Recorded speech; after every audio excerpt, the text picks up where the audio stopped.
It's the Final Word World Cup Daily, day 35 at Pune, where Jeff is. He was in Mumbai yesterday, he's in Pune today. He's been commentating on England and the Netherlands. We're here for Westfield, London, Westfield, Stratford City. More extra, less ordinary. Jeff, start telling us about the game to celebrate the champion of Europe, shall we call it, in 30 seconds. It was not as good as last night. Dawid Malan started pretty nicely, made 87 from 74 and then got run out by Ben Stokes, who had a bit of making up to do. England were in strife, 192 for 6 after, I think they chose to bat from memory. The Dutch were bowling okay, and then Stokes just does that Stokes thing, bubbles along for a while, explodes, goes on to make 100, puts on a stack of runs with Chris Woakes, who makes 51. They end up at 339 somehow. It didn't look like they'd be anywhere near that. They might have been out for 250 at one point. And the Dutch, never a prayer of chasing it. Wesley Baresi starts like a statue, can't score a run. Max O'Dowd out early, Colin Ackerman, and then it all falls away from there. Bit of fun with Scott Edwards and Teja Nidamanaro, who smashed a few, but that was it. They were all out for 179. They lost by 160 runs, so England get their second win of the competition after posting 339 for 9 in their 50 overs. Ben Stokes, 108 from 84 balls. Dawid Malan, 87 from 74. For the Dutch, top scoring was the captain Edwards with 38. And Ronald Dale Baresi made 37 in the wickets for England. That was the spin of Moeen and Rash.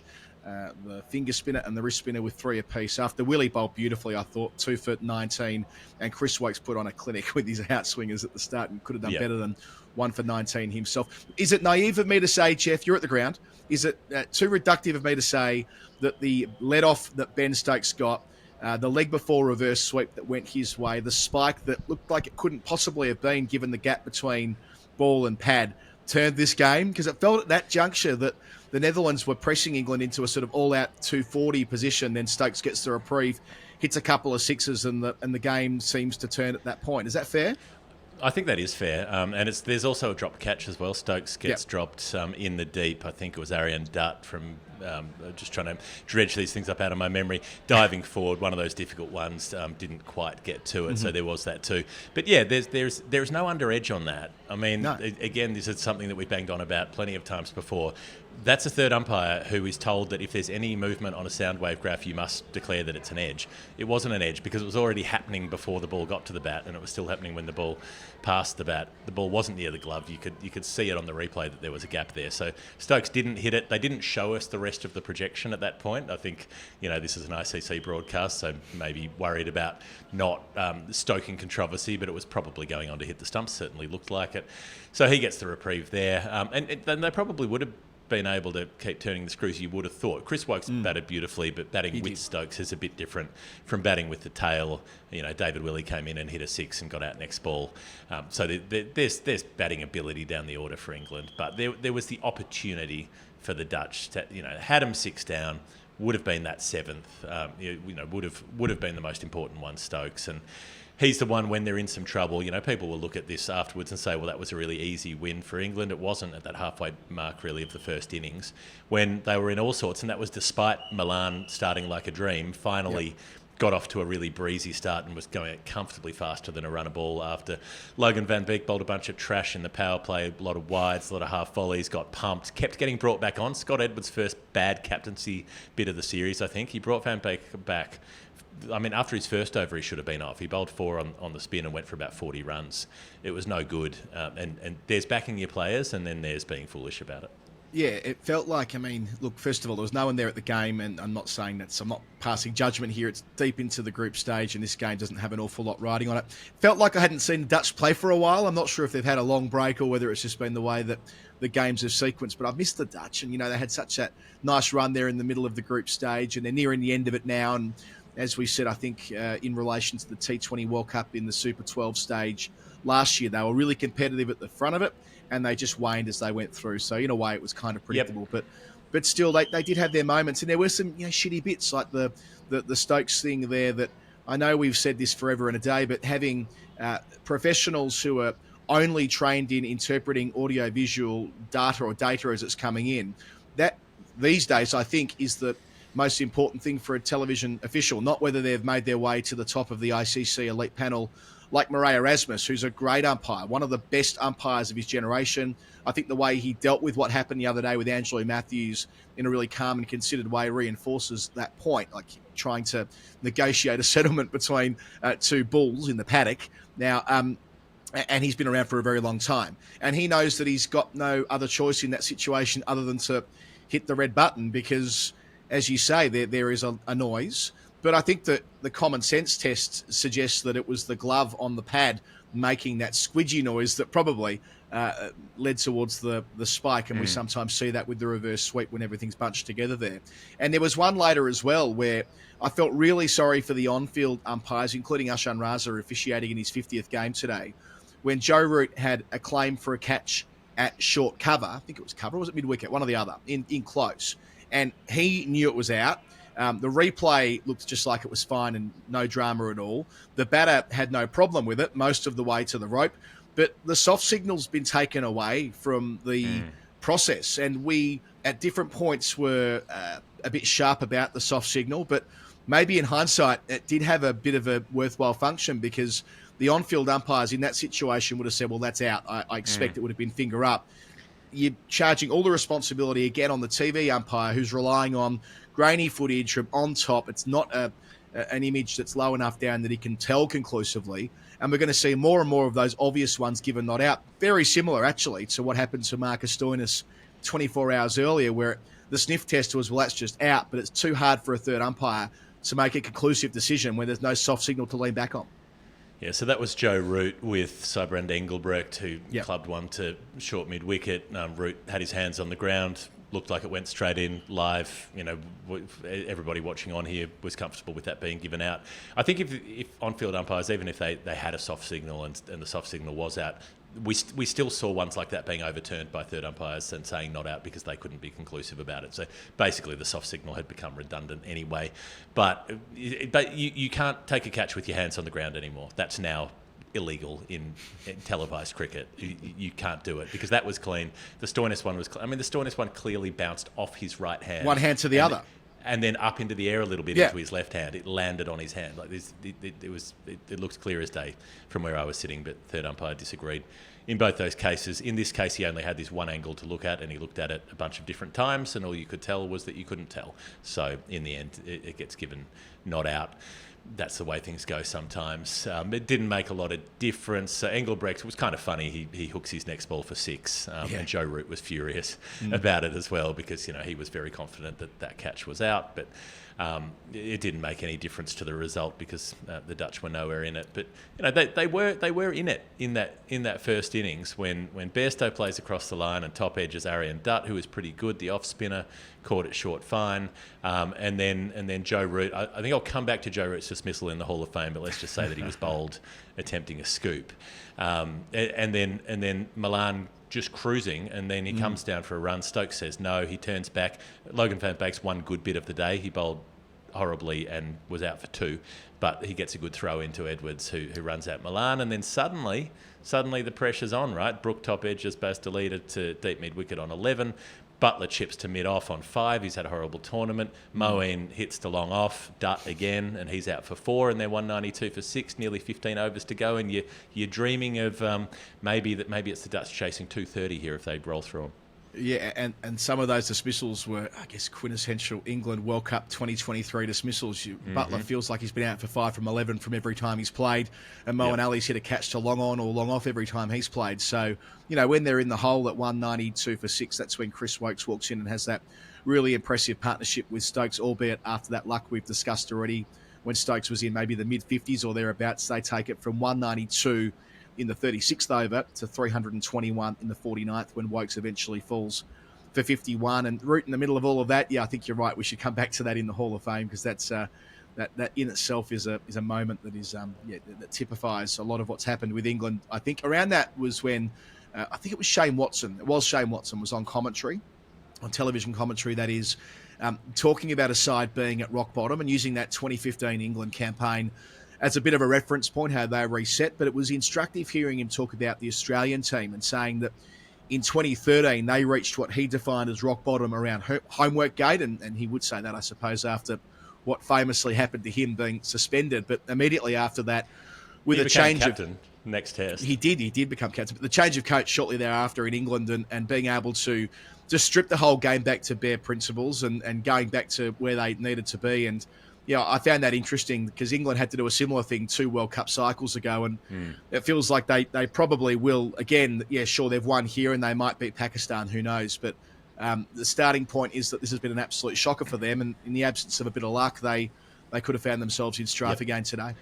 Well, yeah, it almost was a shocker again, if not for Stokes, who the general consensus is he should have just gone home and got his knee done. But had he done that, England might have lost to the Dutch tonight if he hadn't been there, because he hit 6 sixes. He goes after the quicks. He hits 3 off the spinner in the 47th over. I mean, it got really messy at the end. Dutt in the 45th goes for 24, including 3 sixes, including a no ball for height. Logan van Beek bowls 4 different sets of wides in an over. He goes for 14 in an over. And Baz Delita, who's not having a good tournament with the ball, goes for 17, 2 overs running, including taking 2 wickets in that span of Chris Wokes and David Willey. So, yeah, look, Stokes gets out in the last over. Logan van Beek gets another. So he's got figures of 2 for 88. Baz Delita 3 for 74.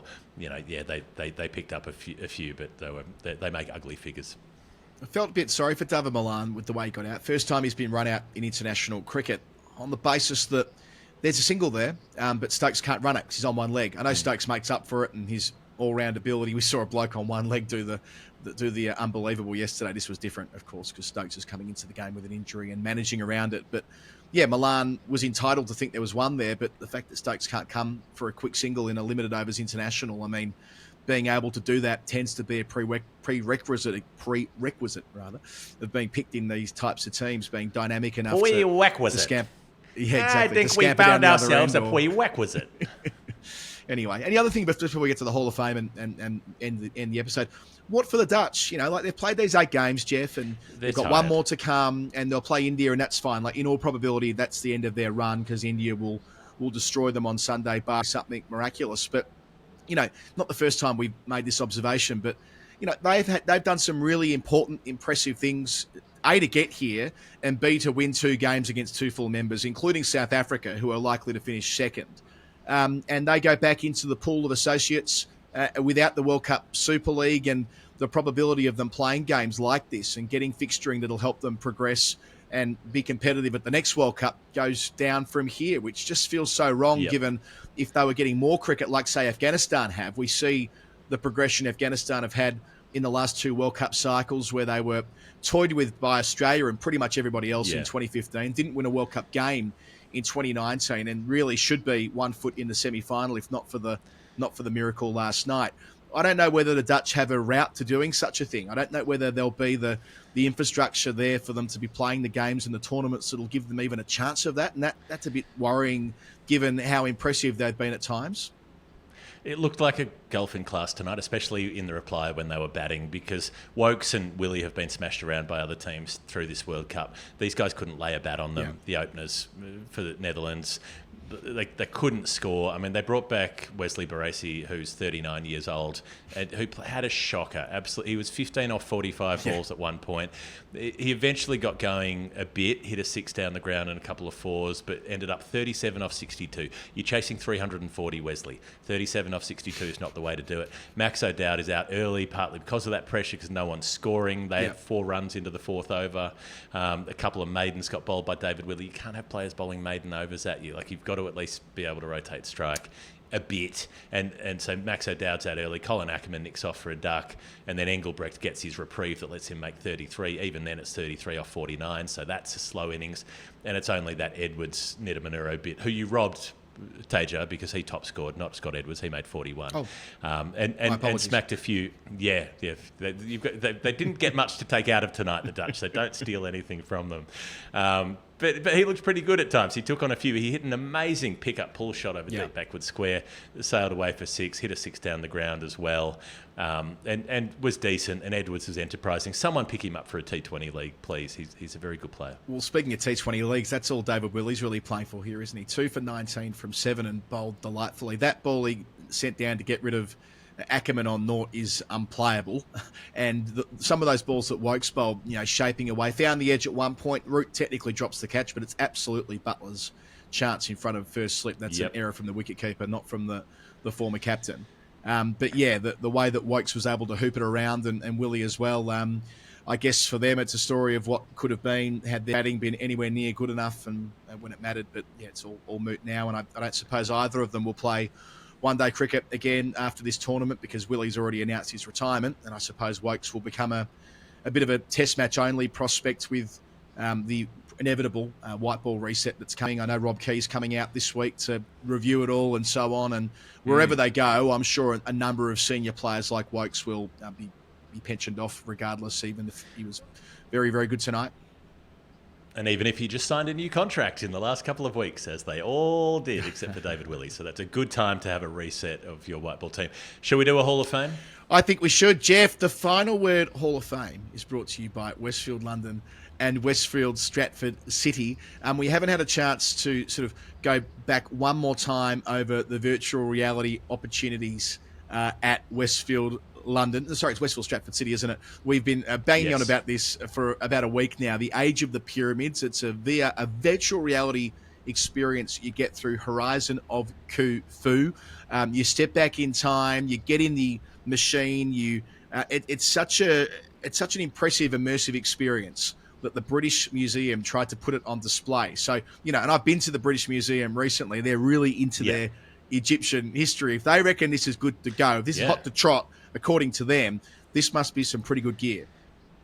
They wouldn't have paid for it either, the British Museum. They would have just flogged it. They would have just gone in there and pinched it because that's what they like to do with everything that they've got on display. So what is wrong with you if you don't want to see a VR recreation of ancient Egypt? Don't be mad. Get down there to Stratford City. So yes, it's all Giza's from the Harvard University Giza project as well. So book your tickets before the end of November. So you've got a few weeks to go for this amazing experience and save 35% on your journey denial. Google Horizon of Khufu for more information. Horizon of Khufu is exclusive to Westfield Stratford City, more extra, less ordinary. And I'm going to Westfield tomorrow night, Jeff, after we've recorded, to go and skate at Westfield London. So I'll report back on that. Beautiful. I might even record the podcast out there. We'll see how we go. What is your final word moment of the day? Yep.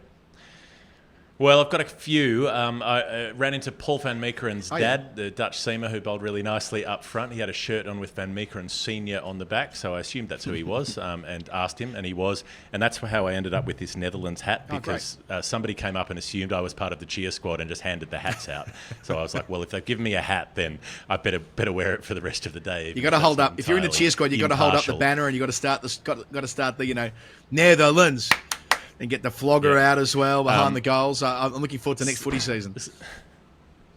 Speaking of hats, Joe Root, after the catch wasn't given, taking his hat off so he could scream obscenities into it without being picked up on the camera, so no one could lip read him. You've heard about talking through his hat. He was literally talking through his hat. That was good.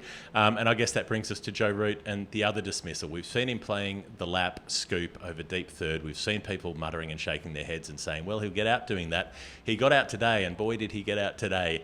Bowled through his own legs, nearly lost the nuts. It nearly took the bottom of the box off.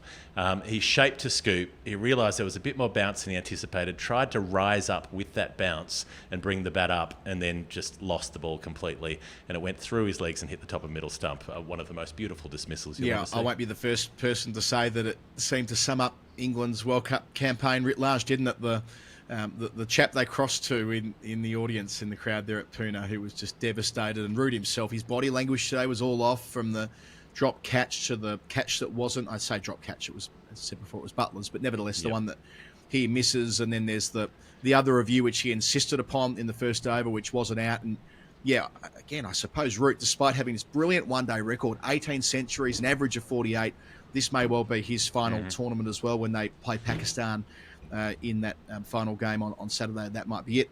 My only other Hall of Fame to note were the signs in the crowd. One that was quite an earnest one from one of the Indian supporters, one of the ones that's made with a texter in the audience. Good luck, England. Secure Champions Trophy qualification. You know how England have dropped when that's how they're being supported in the crowd. And another from an English fan, who was clearly an English fan, due to the gallows humour, holding up saying, "We beat Bangladesh." And at least they've now beat the Dutch as well as Bangladesh, Jeff. Well, the Dutch beat Bangladesh too, so it could have been from either team. A couple of other quick ones. Baz Delita's over that went single 6 for wicket 6 wicket when David Willey hit a 6 and was out second ball.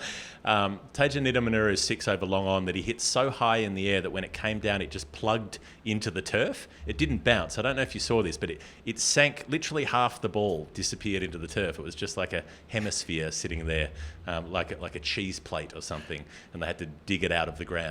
And Gus Atkinson, who scored 2 from 1 ball, a strike rate of 200, which goes with his innings against South Africa of 35 off 21.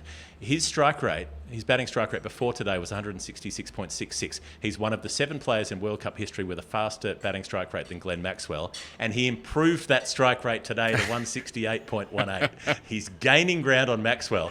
Maxwell lost ground during his double hundred. His strike rate actually fell, his career World Cup strike rate. So there are 7 players ahead of him, and Gus is still one of those. Ahead of us tomorrow, it's New Zealand and Sri Lanka. There's plenty in that match for the Black Caps at the Chinnaswamy. Friday, it's South Africa against Afghanistan at Ahmedabad.